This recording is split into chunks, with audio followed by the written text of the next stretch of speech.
Hi friends, welcome to my channel. Today we will be doing a line-to-line explanation of Ode on Solitude. Ode on Solitude is written by Alexander Pope. सबसे पहले थोड़ा सा poet के बारे में जान लेते हैं. तो मेन पॉइंट्स इसके क्या है. अलेक्जेंडर पोप सबसे पहले he was born in 1688 and he died in 1744. और जो ये टाइम पीरियड है 1700 से लेके 44 तक, इसको एज ऑफ पोप भी कहा जाता है. Alexander pope was a famous satirist. इसको सटायरिस्ट के रूप में ज़्यादा फेम मिली है. सटायरिस्ट का मतलब होता है जो एक व्यंग व्यंग जिसको हिंदी में बोलते हैं, मॉकिंग तरीके से कुछ लिखना, उसको सटायरिस्ट कहते हैं. और इसके कुछ फेमस वर्क्स हुए हैं, जैसे the rape of the lock इसका बहुत फेमस था, 1712 में इसने लिखा था. फिर द डंशियार्ड इसने लिखा था. एसे ऑन मैन लिखा था. एसे ऑन क्रिटिसिज्म लिखा था. ये क्रिटिक भी है पर ये सटायरिस्ट था. तो ये इसके अब इसने ये ओड ऑन सॉलिट्यूड लिखा है. इसको करने से पहले ये जान लेना भी इम्पॉर्टेंट है कि व्हाट इज़ एन ओड. हम ओड कर रहे हैं और हमें ओड का ही मीनिंग ना मालूम हो तो तो वो जानना ज़रूरी है. ओड क्या होता है कि it's a kind of a poem, it's a kind of a lyrical stanza. Lyrical stanza यानी आप उसको गा सको इस टाइप से, थोड़ा रिदम में होता है. और ये ओड क्यों लिखे जाते हैं? ये ओड लिखे जाते हैं कि या तो किसी इवेंट के लिए या फिर किसी पर्सन के ऊपर स्पेशली डिवोट किए जाते हैं. तो दैट इज़ एन ओड. और सॉलिट्यूड माने अकेलापन, आइसोलेशन, सेक्लूजन, लोनलीनेस, इसको कहते हैं सॉलिट्यूड. अब हमें शुरू करना चाहिए. ओके.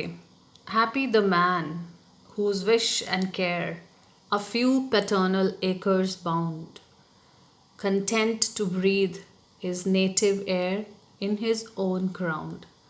सबसे पहले तो पहले स्टेंजा में हम देख लेते हैं कि राइम स्कीम क्या है. ए बी, देखो, care, air, A bound, ground, B B. तो राइम स्कीम क्या हो गई? A B. ठीक है. और इसकी थीम क्या है पूरे ओड की? ये पोएट ने इस थीम के ऊपर ओड लिखा है कि हम अगर सॉलिट्यूड में रहें, हम अगर यानी बहुत ही कम चिंताओं से घिरे रहें, बहुत ही थोड़ी सी ज़रूरतें हों हमारी, और दूर दराज कहीं अकेले रह रहे हो, तो उसमें हम सबसे ज़्यादा खुश रहेंगे. बेसिकली ये है. तो अभी कह रहा है हैप्पी द मैन, वो इंसान खुश है, whose wish and care a few it paternal acres bound. Paternal acres का मतलब है जो ज़मीन उसको अपने पूर्वजों से या फोर फादर्स से या अपने फादर से मिली है. तो ये उस ज़मीन की बात कर रहा है. उस हुज विश एंड केयर, उसकी इच्छा और उसकी केयर, उसकी चिंता, दोनों कहाँ तक लिमिटेड हैं? सिर्फ उस एरिया तक जो उसके पूर्वजों ने उसको ज़मीन दी है, उतने ही एरिया में उसकी इच्छाएं भी हैं और उतने ही एरिया में उसकी चिंताएं भी हैं कि भी यहाँ मैं ये कर लूँ, वो कर लूँ. और मतलब वो थोड़ी बहुत ही लिमिटेड है उसका एरिया, तो वो खुश है उसमें. Content to breathe his native air, जहाँ पे वो पैदा हुआ है, उसका होम टाउन है, वहाँ पे सांस लेना, अपनी ज़मीन पे रहना, वो एक संतुष्टि उसको देता है. तो वो इंसान खुश है जो अपनी होम टाउन में सांस ले रहा है और अपने पूर्वजों द्वारा दी हुई ज़मीन में रह रहा है, और उतनी ही उसकी इच्छा है और उतनी ही उसकी कंसर्न है. I hope the first stanza is absolutely clear. Let's move on to the second one. Second बोलता है हुज हर्ड्स विद मिल्क. यहाँ हर्ड्स वैसे तो झुंड होता है, पर हर्ड्स का मतलब यहाँ पे ये है कैटल. कैटल को कहा गया यानी कि मवेशी, गाय, भैंसे, बकरी, जो भी हमें दूध देते हैं. तो whose herds with milk, whose fields with bread, whose flocks supply him with attire, whose trees in summer yield him shade, in winter fire. वही राइम स्कीम यहाँ पे भी आ रही है, ए बी. और अब ये बता रहा है कि उसको दूध कहाँ से मिल रहा है? अपनी कैटल से मिलता है. उसको अनाज कहाँ से? खेतों से मिल रहा है. ब्रेड माने अनाज. हुज फ्लॉक्स, फ्लॉक्स यानी शीप को कहा गया है, भेड़ों से. उसको भेड़ों के ऊपर जो वूल होती है उससे उसको अटायर यानी कपड़ा, कपड़े उसको भेड़ें दे देती है. हुज ट्रीज इन समर, जो उसके खेतों में पेड़ लगे हुए हैं वो उसको शेड, छाया देते हैं गर्मी में, और विंटर, सर्दियों में वो उसी लकड़ी को जला के उसको हीट मिलती है, आग सेकता है वो। तो इन द सेकेंड स्टैंजा एक इमेजरी अगर आप देखें, एक इमेज क्रिएट हो रही है हमारे सामने। हमें we can like just close your eyes और ये पोएम कोई रीड आउट करे तो आप एक इमेज अपने सामने क्रिएट होता हुआ देखेंगे कि जहाँ पे आपको बहुत सारे मवेशी दिख रहे हैं, एक खेत दिख रहा है और शीप दिख रही है, पेड़ उगे हुए हैं। तो एक इमेज क्रिएट कर रहा है पोएट यहाँ पे, बहुत ही सुंदर इमेजरी यहाँ पे आपको देखने को मिल रही है। और विंटर फायर में ऑक्सीमोरॉन है, विंटर ठंडक दे रहा है और फायर उल्टा है, तो विंटर फायर तो ऑक्सीमोरॉन है यहाँ पर। तो यहाँ पे ये कह रहा है कि तो उसको क्या है, ये सब चीज़ें वहाँ से मिल रही हैं तो वो बहुत, तो कौन इंसान खुश है जिसको ये सब चीज़ें मिल रही हैं, तो वो इंसान बहुत खुश है। Okay, I hope this is also clear. Third पे चलते हैं।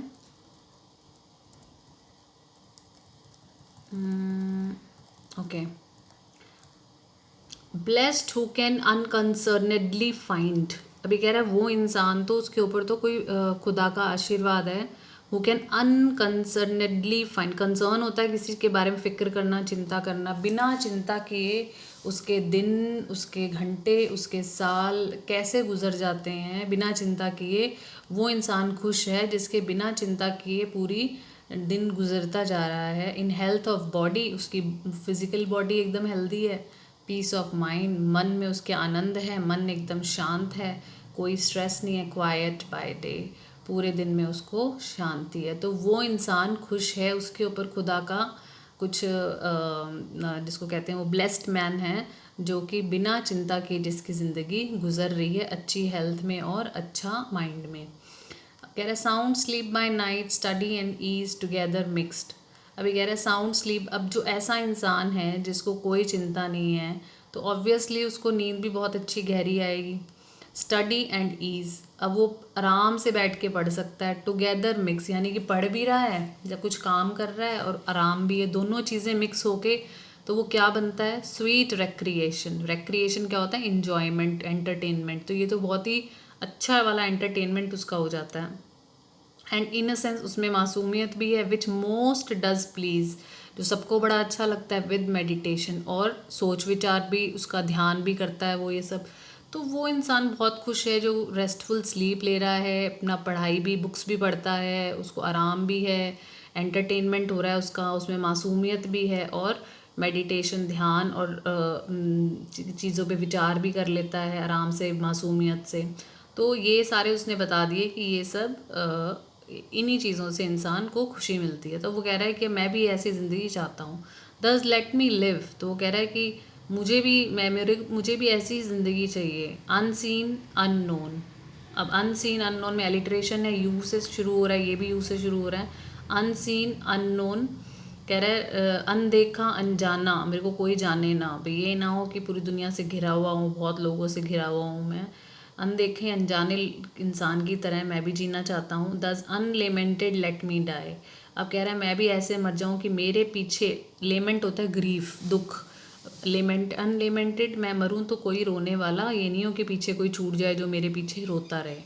स्टील फ्रॉम द वर्ल्ड, भी दुनिया से छुप जाऊँ कहीं पे, चुरा लूँ अपने आप को। एंड नॉट अ स्टोन, अब कह रहे हैं not a stone tell where I lie, अब ये नहीं कि कोई पत्थर ना बता सके कि मैं कहाँ लेटा हुआ हूँ। इसका मतलब ये है, स्टोन यहाँ पे रेफ़र कर रहा है टॉम स्टोन को, जो कब्र खोदी जाती है जब मरने के बाद आदमी को दबाया दफनाया जाता है, उसके ऊपर एक टॉम स्टोन लगाया जाता है, उसके ऊपर उसका नाम, वो कब उसकी डेथ हुई, वो सब इन्फॉर्मेशन लिखी जा सकती है जिससे कि पता चल सके कि इसकी डेथ हुई थी और वो कहाँ पे है उसकी कब्र। तो वो कह रहा है कि जब मैं मरूं तो मेरे तो कोई कब्र के ऊपर कोई ऐसा पत्थर भी मत लगवाना, ना उसके उस पर मेरा नाम या पता कुछ भी मेरे बारे में लिखा हो। तब इसलिए कह रहा है कि कोई भी पत्थर भी ना बता सके कि मैं कहाँ दफनाया गया हूँ। तो यहाँ पे ये पोएम कंप्लीट हो जाती है। ये बहुत ही इट्स अ ब्यूटीफुल पोएम, बहुत ही सिंपल है। और इसका समरी और अलेक्जेंडर पोप के ऊपर भी पूरा डिस्क्रिप्शन जो है मैंने मेरे ब्लॉग में भी दे रखा है इंग्लिश के अंदर। आप वो भी आप यूज़ कर सकते हो अपने नोट्स के अंदर। मैं डिस्क्रिप्शन में इसका लिंक दे दूँगी मेरे ब्लॉग का। तो I hope it is very much clear to you. So this is all for today. If you like the video, please share and subscribe and let me know आपको video कैसा लगा, और आपको अगर कोई और टॉपिक चाहिए तो please write in the comment box. मैं पूरा कोशिश करूँगी कि मैं उस पर वीडियो बनाऊँ. Thank you so much.